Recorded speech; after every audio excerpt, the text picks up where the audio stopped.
தலைவா உனை வணங்க என் தலைமேல் கரம் குவித்தே வரமே உனை கேட்க நான் சிரமே தாழ் பணிந்தே. தலைவா உனை வணங்க என் தலைமேல் கரம் குவித்தே வரமே உனை கேட்க நான் சிரமே தாழ் பணிந்தேன். அகல் போல் எரியும் அன்பு அது பகல் போல் மனம் பரவும். அகல் போல் எரியும் அன்பு அது பகல் போல் மனம் பரவும். நிலையாய் உன்னை நினைத்தால் நான் மலையாய் உயர்வடைவே. நான் மலையாய் உயர்வடைவே. தலைவா உனை வணங்க என் தலைமேல் கரம் குவித்தே வரமே உனை கேட்க நான் சிரமே தாழ் பணிந்தே. தந்தை மகன் தூயாவியாரின் பெயராலே நமக்காக பலியாகி உயிர்த்தெழுந்த நம் தலைவராகிய இயேசு கிறிஸ்துவின் அருளும் கடவுளின் அன்பும் தூயாவியாரின் தோழமையும் உங்கள் அனைவரோடும் இருப்பதாக. உம்மான்மாவோடும் இருப்பதாக. இயேசு கிறிஸ்துவிற்குரிய அருமையான சகோதர சகோதரிகளே, உங்கள் அனைவரையும் இன்றைய திருப்பலிக்கு வருகை அன்போடு அழைக்கின்றேன். ஆண்டவர் இயேசு நீங்கள் யாரெனச் சொல்கின்றீர்கள் என்று சீடர்களை பார்த்தும் மக்கள் என்னை யாரெனச் சொல்கின்றார்கள் என்று தன்னை பற்றிய அந்த போதனையினுடைய விளக்கத்தையும் செயல்பாடுகளுடைய அர்த்தத்தையும் புரிந்து கொண்டார்களா என்பதை இயேசு கேட்டறிகின்றார். இன்றைக்கு இயேசுவை புரிந்து கொள்வதில் மாத்திரமல்ல, அனுபவிப்பதிலும் நாம் விசுவாசத்தோடும் நம்பிக்கையோடும் அணுகினால் அவரை உண்மையாகவே மெசியாவாக மீட்பராக ஏற்றுக்கொள்ள முடியும். இன்றைக்கு நம்முடைய வாழ்க்கையில் எப்படிப்பட்ட இயேசுவை நாம் அனுபவித்து கொண்டிருக்கின்றோம் என்பதை சிந்தித்து பார்த்தவர்களாக இந்த திருப்பலியில் பங்கேற்போம். சகோதர சகோதரிகளை, தூய மறை நிகழ்வுகளை கொண்டாட நாம் தகுதி பெறும் பொருட்டு நம் பாவங்களை ஏற்றுக்கொள்வோம்.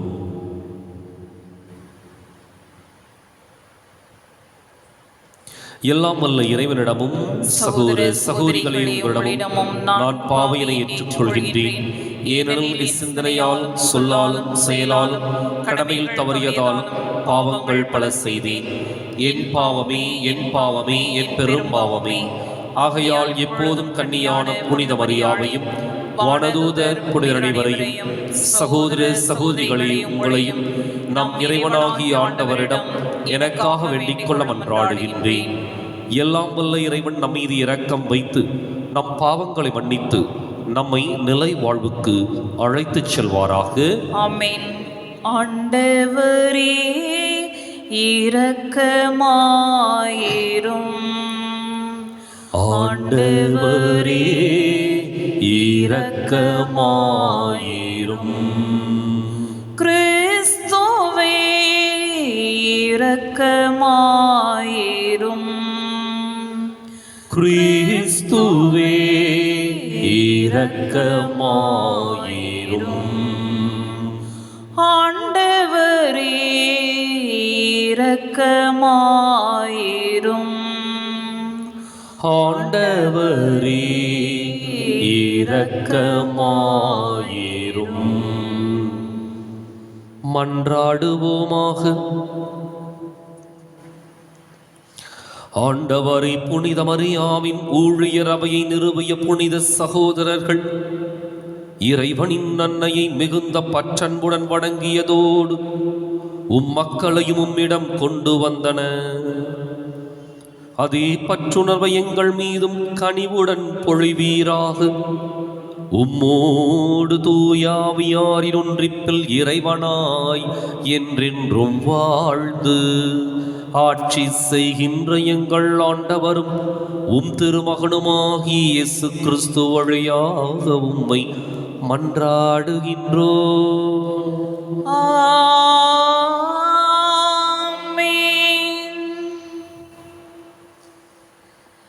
முதல் வாசகம். ஏழைகளை கடவுள் தேர்ந்து கொள்ளவில்லையா? நீங்களோ ஏழைகளை அவமதிக்கிறீர்கள். திருத்துதர் யாக்கோபு எழுதிய திருமுகத்திலிருந்து வாசகம். அதிகாரம் 2, இறைவசனங்கள் 1 முதல் 9 வரை. என் சகோதரர் சகோதரிகளே, மாட்சிமிக்க நம் ஆண்டவர் இயேசு கிறிஸ்துவிடம் நம்பிக்கை கொண்டுள்ள நீங்கள் ஆள் பார்த்து செயல்படாதீர்கள். பொன் மோதிரமும் பளபளப்பான ஆடையும் அணிந்த ஒருவரும் அழுக்கு கந்தை அணிந்த ஏழை ஒருவரும் உங்கள் தொழுகை கூடத்தினுள் வருகிறார்கள் என வைத்துக்கொள்வோம். அப்பொழுது நீங்கள் பளபளப்பான ஆடை அணிந்தவர் மீது தனி கவனம் செலுத்தி அவரை பார்த்து தயவு செய்து இங்கே அமருங்கள் என்று சொல்கிறீர்கள். ஏழையிடமோ அங்கே போய் நில் என்றோ அல்லது என் கால் பக்கம் தரையில் உட்கார் என்றோ சொல்கிறீர்கள். இவ்வாறு உங்களுக்குள்ளே வேறுபாடு காட்டி தீய எண்ணத்தோடு மதிப்பிடுகிறீர்கள் அல்லவா? என் அன்பார்ந்த சகோதர சகோதரிகளே, நான் சொல்வதை கேளுங்கள். உலகின் பார்வையில் ஏழைகளாய் இருப்பவர்களை நம்பிக்கையில் செல்வர்களாகவும் தம்மீது அன்பு செலுத்துபவருக்கு வாக்களிக்கப்பட்ட அரசை உரிமை பேராக பெறுபவர்களாகவும் கடவுள் தேர்ந்து கொள்ளவில்லையா? நீங்களோ ஏழைகளை அவமதிக்கிறீர்கள். உங்களை கொடுமைப்படுத்தி நீதிமன்றத்திற்கு இழுத்து செல்வோர் யார்? செல்வர் அல்லவா? கடவுள் உங்களுக்கு கொடுத்துள்ள நற்பெயரை பழிப்பவர்களும் அவர்கள் அல்லவா? உன்மீது நீர் அன்பு கூறுவது போல் உனக்கு அடுத்திருப்பவர் மீதும் அன்பு கூறுவாயாக என்னும் இறையாட்சியின் சட்டம் மறைநூலில் உள்ளது. இதை நீங்கள் கடைபிடித்தால் நல்லது. மாறாக நீங்கள் ஆள் பார்த்து செயல்பட்டால் நீங்கள் செய்வது பாவம். நீங்கள் குற்றவாளிகள் என அச்சட்டமே உங்களுக்கு தீர்ப்பளிக்கும். ஆண்டவர் வழங்கும் அருள்வாக்கு. இறைவா உமக்கு நன்றி. பதிலுரை பாடல் பல்லவி. இந்த ஏழை கூவி அழைத்தான், ஆண்டவர் அவனுக்கு செவிசாய்த்தார். இந்த ஏழை கூவி அழைத்தான், ஆண்டவர் அவனுக்கு செவிசாய்த்தார். ஆண்டவரை நான் எக்காலமும் போற்றுவேன், அவரது புகழ் எப்பொழுதும் என் நாவில் ஒலிக்கும். நான் ஆண்டவரை பற்றி பெருமையாக பேசுவேன், எளியோர் இதை கேட்டு அக்களிப்பர். பல்லவி. இந்த ஏழை கூவி அழைத்தான், ஆண்டவர் அவனுக்கு செவிசாய்த்தார். இந்த ஏழை கூவி அழைத்தான், ஆண்டவர் அவனுக்கு செவிசாய்த்தார். என்னுடன் ஆண்டவரை பெருமைப்படுத்துங்கள், அவரது பெயரை ஒருமிக்க மேன்மைப்படுத்துவோம். துணை வேண்டி நான் ஆண்டவரை மன்றாடினேன், அவர் எனக்கு மறுமொழி பகர்ந்தார். எல்லா வகையான அச்சத்தினின்றும் அவர் என்னை விடுவித்தார். பல்லவி. இந்த ஏழை கூவி அழைத்தான், ஆண்டவர் அவனுக்கு செவிசாய்த்தார். இந்த ஏழை கூவி அழைத்தான், ஆண்டவர் அவனுக்கு செவிசாய்த்தார். அவரை நோக்கி பார்த்தோர் மகிழ்ச்சியால் மிளிர்ந்தனர், அவர்கள் முகம் அவமானத்திற்கு உள்ளாகவில்லை. இந்த ஏழை கூவி அழைத்தான், ஆண்டவர் அவனுக்கு செவிசாய்த்தார். அவர் எல்லா நெருக்கடியினின்றும் அவனை விடுவித்து காத்தார். பல்லவி. இந்த ஏழை கூவி அழைத்தான், ஆண்டவர் அவனுக்கு செவிசாய்த்தார். இந்த ஏழை கூவி அழைத்தான், ஆண்டவர் அவனுக்கு செவிசாய்த்தார். வாழ்த்தொழி. அல்லேலூயா அல்லேலூயா அல்லேலூயா அல்லேலூயா அல்லேலூயா அல்லேலூயா அல்லேலூயா அல்லேலூயா. ஆண்டவரே, உம் வார்த்தைகள் வாழ்வு தருமாவியை கொடுக்கின்றன. நிலை வாழ்வளிக்கும் வார்த்தைகள் உம்மிடம் தானே உள்ளன. அல்லேலூயா அல்லேலூயா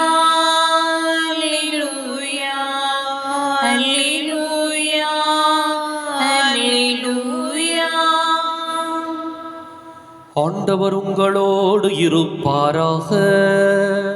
உம் ஆன்மாவோடும் இருப்பாராக. புனித மார்க்கு எழுதிய நற்செய்தியிலிருந்து வாசகம். ஆண்டவரே, மாட்சி உமக்கே.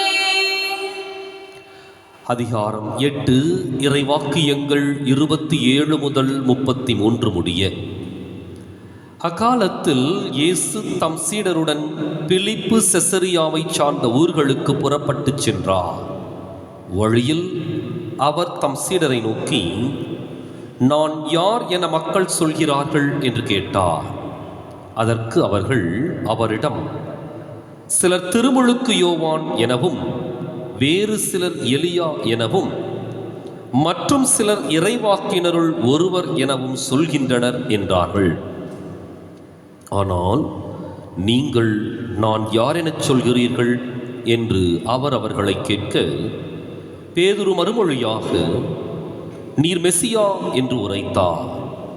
தம்மை பற்றி எவரிடமும் சொல்ல வேண்டாம் என்று அவர்களிடம் அவர் கண்டிப்பாய் கூறினார்.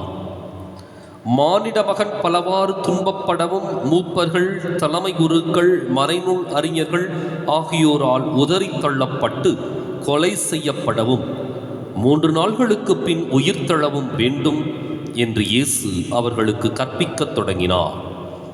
இதையெல்லாம் அவர் வெளிப்படையாகவே சொன்னார். பேதுரு அவரை தனியே அழைத்து கடிந்து கொண்டார். ஆனால் இயேசு தம் சீடர்கள் பக்கம் திரும்பி பார்த்து பேதுருவிடம், என் கண்முன் நில்லாதே சாத்தானே, ஏனெனில் நீ கடவுளுக்கு ஏற்றவை பற்றி எண்ணாமல் மனிதருக்கு ஏற்றவை பற்றியே எண்ணுகிறாய் என்று கடிந்து கொண்டார். ஆண்டவரின் அருள்வாக்கு. கிறிஸ்துவே, உமக்கு புகழ்.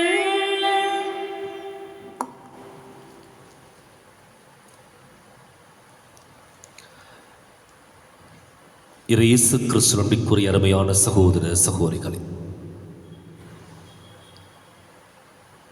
புத்தர் சொன்ன வார்த்தை, ஆசையே துன்பத்திற்கு காரணம். ஆசையில்லாத மனிதர்கள் நிச்சயம் இந்த உலகில் எவரும் இருக்க முடியாது. காரணம், ஒரு குழந்தை பிறந்தது முதல் இறக்கும் வரை ஏதோ ஒரு ஆசையிலே, எதிர்பார்ப்பிலே வளர்ந்து வாழ்ந்து இறுதியிலே கல்லறையை சென்றடைகின்றது.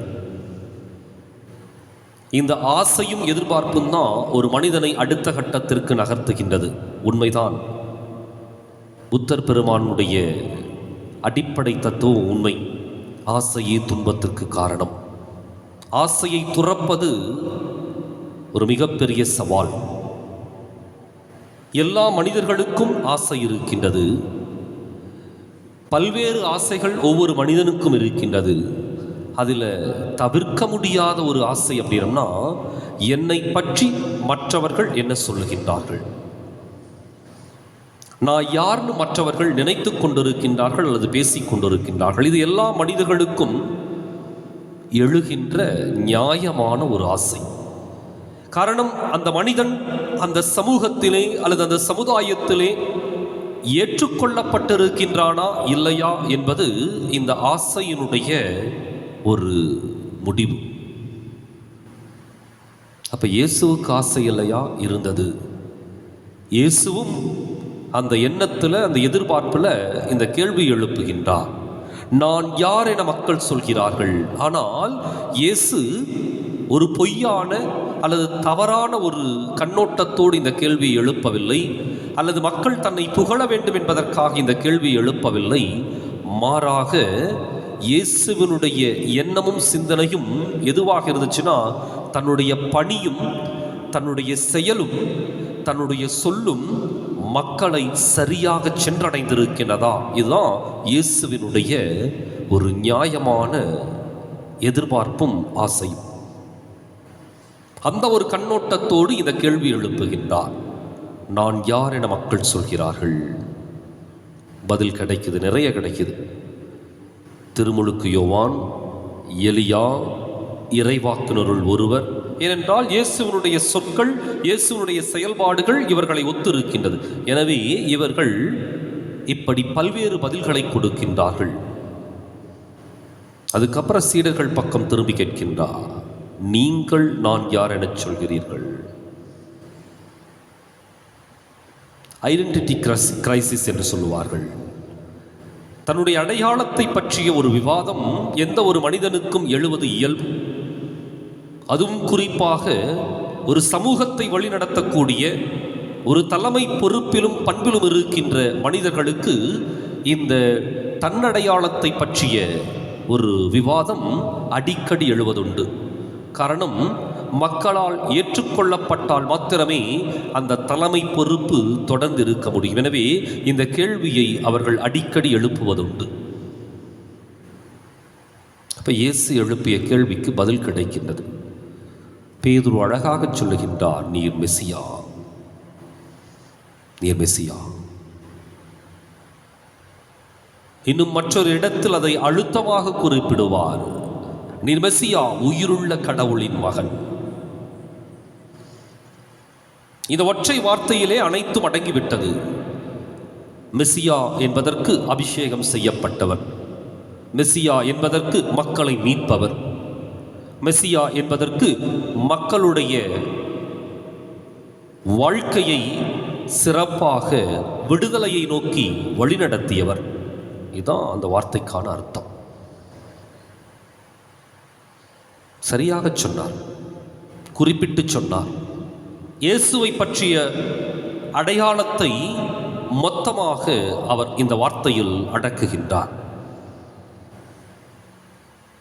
அப்போ இயேசுவினுடைய இந்த அடையாளம் இதோடு முடிந்து விட்டதா அப்படின்னா, இவர் சொன்ன வார்த்தை மெசியா. ஆனால் இயேசு உடனடியாக அந்த இடத்திலிருந்து இன்னொரு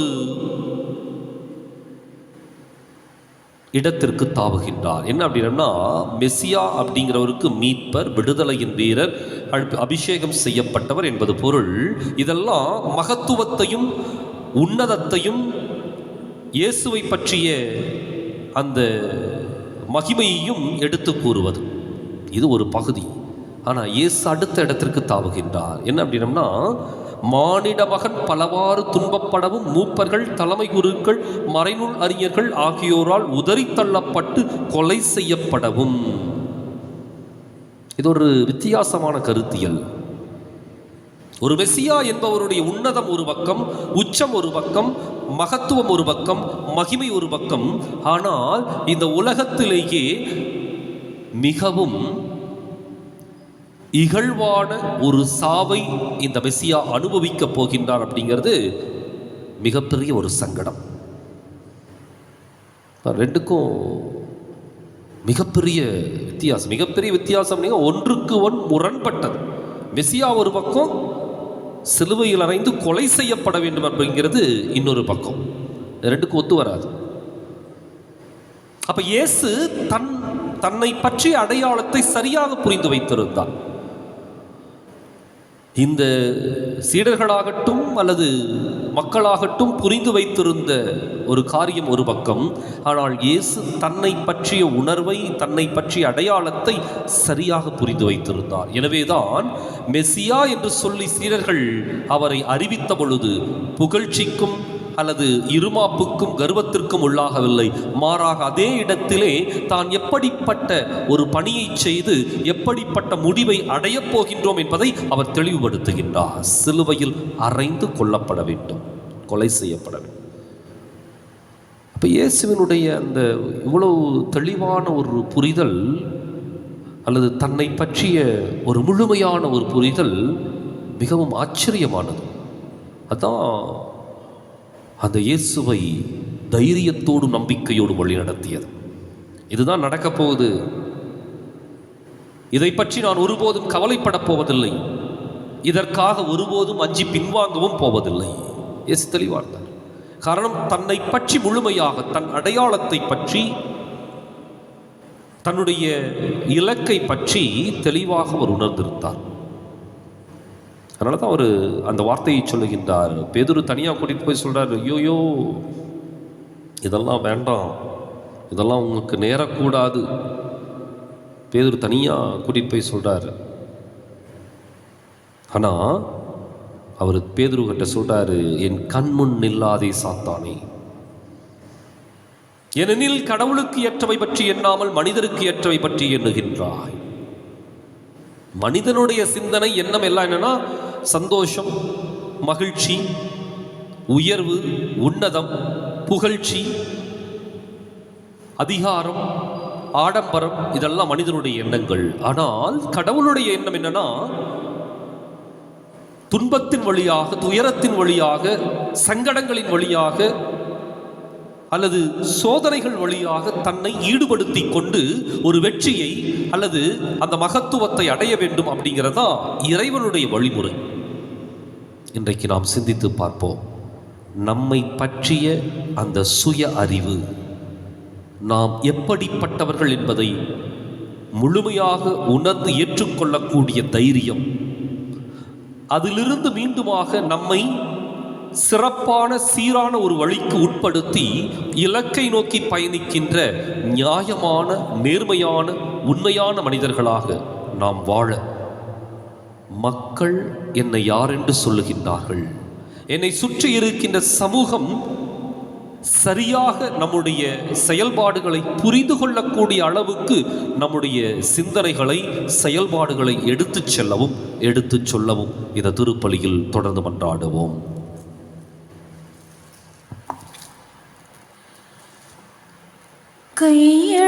கையளிக்கின்றேன் இறைவா எந்தன் மெய்ப்பொருளாவே, அனைத்தையும் உமக்கு கையளிக்கின்றேன் இறைவா.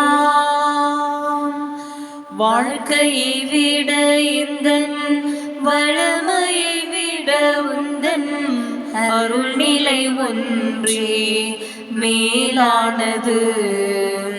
வாழ்க்கையை விட எந்தன் வளமையை விட உந்தன் அருள்நிலை ஒன்றே மேலானது. வாழ்க்கையில் உம்மை வாழ்த்துவது,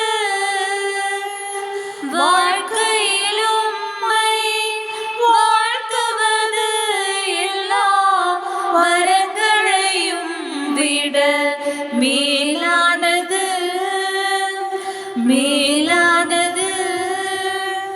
கையளிக்கின்றேன் இறைவா எந்தன் மெய்ப்பொருளாவே, அனைத்தையும் உமக்கு கையளிக்கின்றேன் இறைவா. சகோதர சகோதரிகள், என்னுடையதும் உங்களுடையதுமான இப்பலி எல்லாம் வல்ல தந்தையாக இறைவனுக்கு ஏற்றதாகும்படி மன்றாடுங்கள். ஆண்டவர் தம் திருப்பெயரின் புகழ்ச்சிக்காகவும் ஆட்சிக்காகவும் நமது நன்மைக்காகவும் புனித திரு அவையின் அனைத்து நலன்களுக்காகவும் உமது கையிலிருந்து பலியை ஏற்றுக்கொள்வாராக. ஆண்டவரே, இந்த காணிக்கை எங்களை தூய்மைப்படுத்தி புதுப்பிக்கவும் வேண்டுகின்றோம். அதனால் உமது திருவுளத்தை நிறைவேற்றுபவர்களுக்கு அது நிலையான பயன் விளைவிப்பதாக. எங்கள் ஆண்டவராகிய கிறிஸ்து வழியாக உம்மை மன்றாடுகின்றோம்.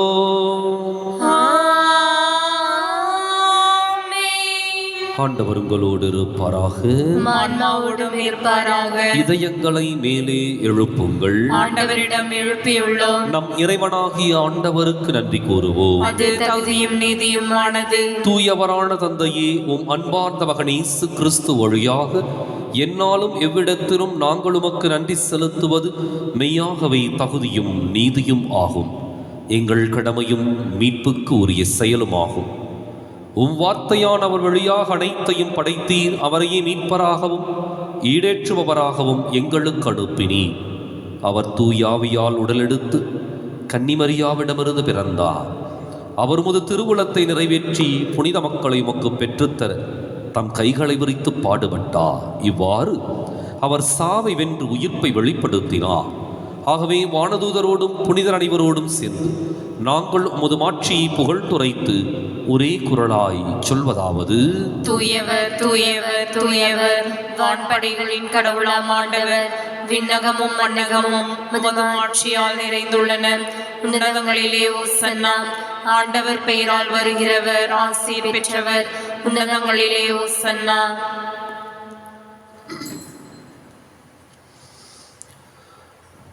தாயும் தந்தையுமான இறைவா, நிர்மையாகவே தூயவர், தூய்மை அனைத்துக்கும் ஊற்று. ஆகவே உம்முடைய ஆவியை பொழிந்து இக்காணிக்கைகளை தூய்மைப்படுத்த வேண்டுகின்றோம். இவ்வாறு எங்கள் ஆண்டவர் இயேசு கிறிஸ்துவின் உடலும் இரத்தமுமாக எங்களுக்கு இவை மாறுவனவாக. அவர் பாடுபட உளம் கனிந்து தம்மை கையளித்த போது அப்பத்தை எடுத்து நன்றி செலுத்தி அதை பிட்டு தம் சீடர்களுக்கு அளித்து கூறியதாவது: அனைவரும் இதிலிருந்து பெற்று உண்ணுங்கள், ஏனெனில் இது உங்களுக்காக கையளிக்கப்படும் என் உடல்.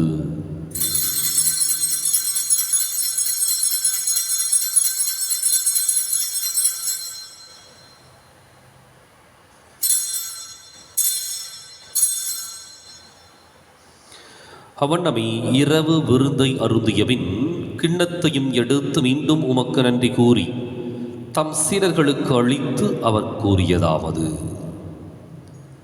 அனைவரும் இதிலிருந்து பெற்று பருகுங்கள், ஏனெனில் இது புதிய நிலையான உடன்படிக்கைக்கு உரிய என் இரத்தத்தின் கிண்ணம். இது பாவ மன்னிப்புக்கென்று உங்களுக்காகவும் பலருக்காகவும் சிந்தப்படும். இதை என் நினைவாகச் செய்யுங்கள்.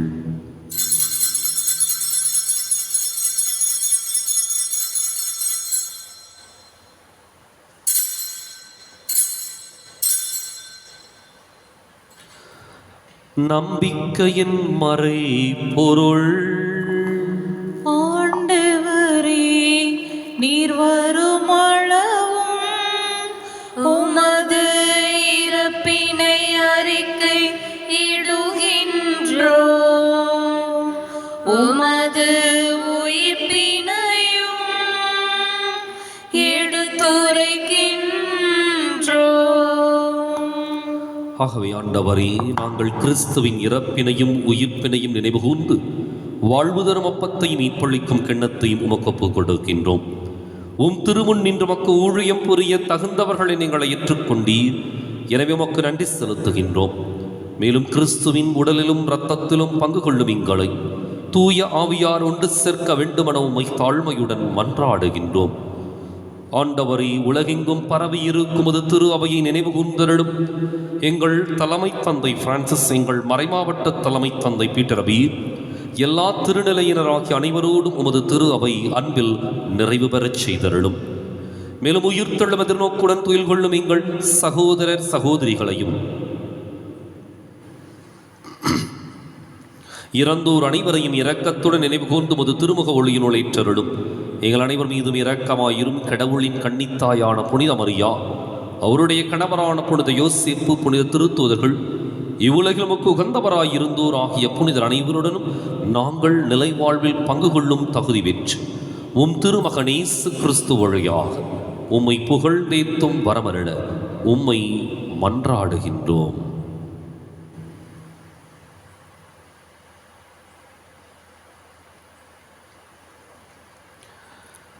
இவர் வழியாக இவரோடு இவரில் எல்லாம் வல்ல இறைவனாகிய தந்தையே, தூய ஆவியாரின் ஒன்றிப்பில் எல்லா புகழும் ஆட்சியும் என்றென்றும் உமக்கு உரியதே.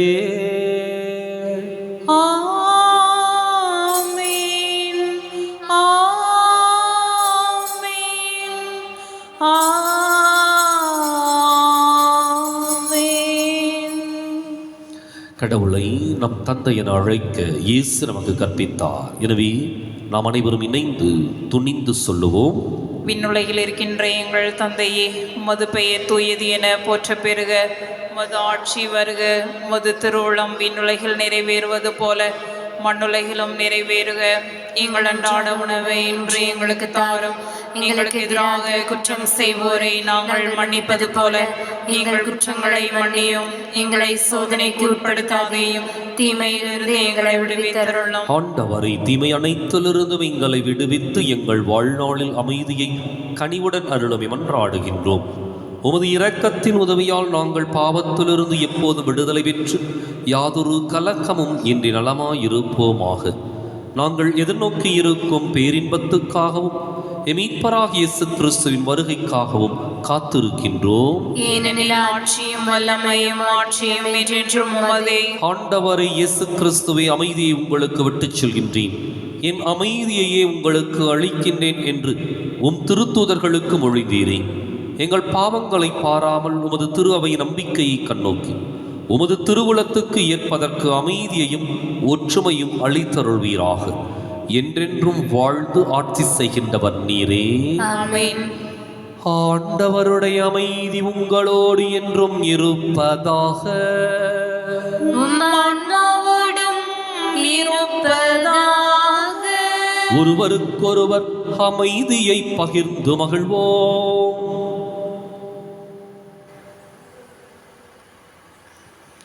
உலகின் பாவங்களை போக்கும் இறைவனின் செம்மறியே, எங்கள் மேல் இரக்கமாயிரும். உலகின் பாவங்களை போக்கும் இறைவனின் செம்மறியே, எங்கள் மேல் இரக்கமாயிரும். உலகின் பாவங்களை போக்கும் இறைவனின் செம்மறியே, எங்களுக்கு அமைதியை அளித்தருளும்.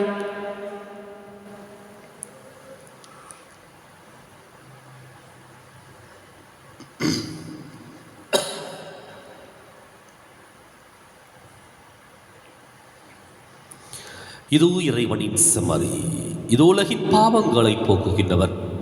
இந்த செம்மறியின் விருந்துக்கு அழைக்கப் பெற்றோர் பேறு பெற்றோர். ஆண்டவரே, நீர் என் நிலத்தில் எழுந்தருளி வர நான் தகுதியற்றவள். ஒரு வார்த்தை மட்டும் சொல்லியருளும், எனது ஆன்மா நலமடையும்.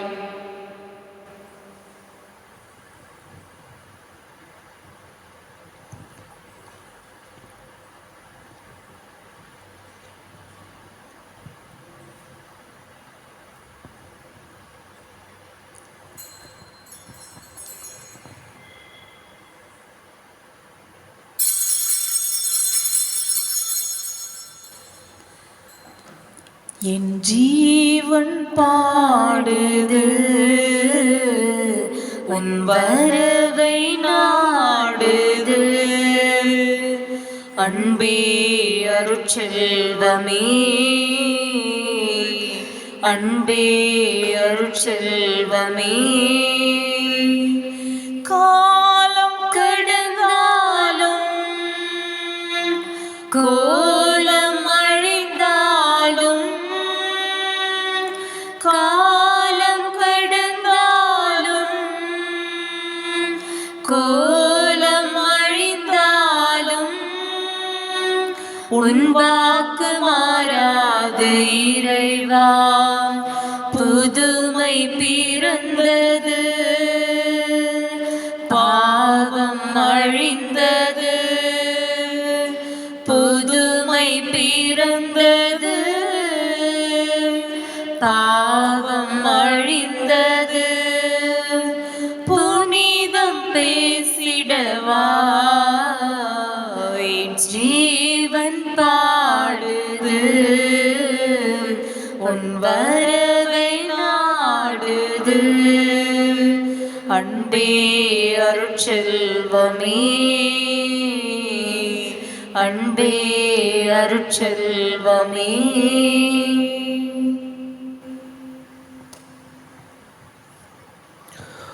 மன்றாடுவோமாக. ஆண்டவரே, இனிய விண்ணகவிருந்தால் ஊட்டம் பெற்ற நாங்கள் உம்மை வேண்டுகின்றோம். அதனால் உண்மை வாழ்வை அளிக்கும் உணவின் மீது நாங்கள் என்றும் ஆவல் கொள்ளச் செய்வீராக.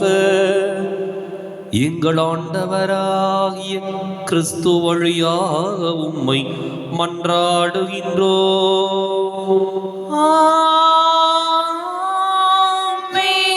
ஆண்டவர் உங்களோடு இருப்பாராக.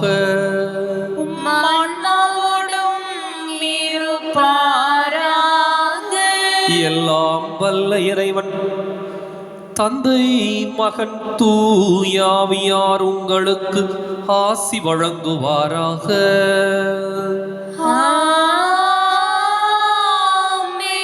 கிறிஸ்துவின் அன்பிலும் அருளிலும் வாழ சென்று வாருங்கள். திருப்பலின் நிறைவேறிற்று. இறைவனுக்கு நன்றி.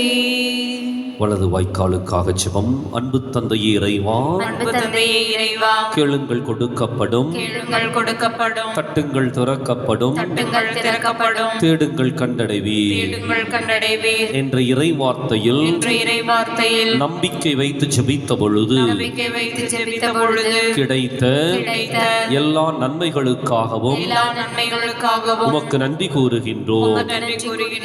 எங்களுடைய பகுதிக்கு தேவையான குடிநீர் திட்டங்களை நிறைவேற்றி எங்களுடைய இல்லங்களுக்கு நல்ல குடிதண்ணீரை பெற்றுக் கொடுத்ததற்காக உமக்கு நன்றி கூறுகின்றோம். எங்களுடைய நீண்டகால போராட்டமான வலது வாய்க்கால் திட்டத்திற்கு 262 கோடி ரூபாய் நிதியை ஒதுக்கி எங்களுடைய தண்ணீர் அவகாசத்தையும் மீட்டெடுத்து கொடுத்ததற்காக உமக்கு நன்றி கூறுகின்றோம். இத்திட்டம் சிறப்பாக நடைபெற்றுக் கொண்டிருக்கின்ற இவ்வேளையில் இதனை விரைந்து நிறைவு செய்து கொடுப்பீராக. இவற்றை எங்கள் ஆண்டவராகிய கிறிஸ்து வழியாக உம்மை மன்றாடுகின்றோம். ஆமென். அம்மா என்று அழைத்தால் குழந்தாய் என்று வருவாய். அபயம் என்று சொன்னார் அன்பாய் தூக்கி நெஞ்சில் வைத்து என்னை காத்துக் கொள்வாய். அம்மா என்று அழைத்தால் குழந்தாய் என்று வருவாள்.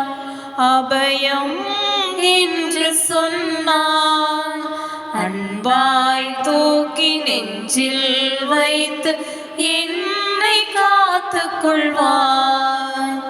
வேடிக்கை உலகம் பின்னால் நான் சென்றேன். வேண்டியதெல்லாம் தரும் என்று நான் சென்றேன். வேடிக்கை உலகம் பின்னால் நான் சென்றேன். வேண்டியதெல்லாம் தரும் என்று நான் சென்றேன். மீளா துன்பம் நான் அடைந்தேன். இந்நிலை நான் உணர்ந்தேன். அம்மா உன்னை அழைத்தேன். அம்மா என்று அழைத்தால் குழந்தாய் என்று வருவாய். அபயம் என்று சொன்னார் அன்பாய் தூக்கி நெஞ்சில் வைத்து என்னை காத்துக் கொள்வாய்.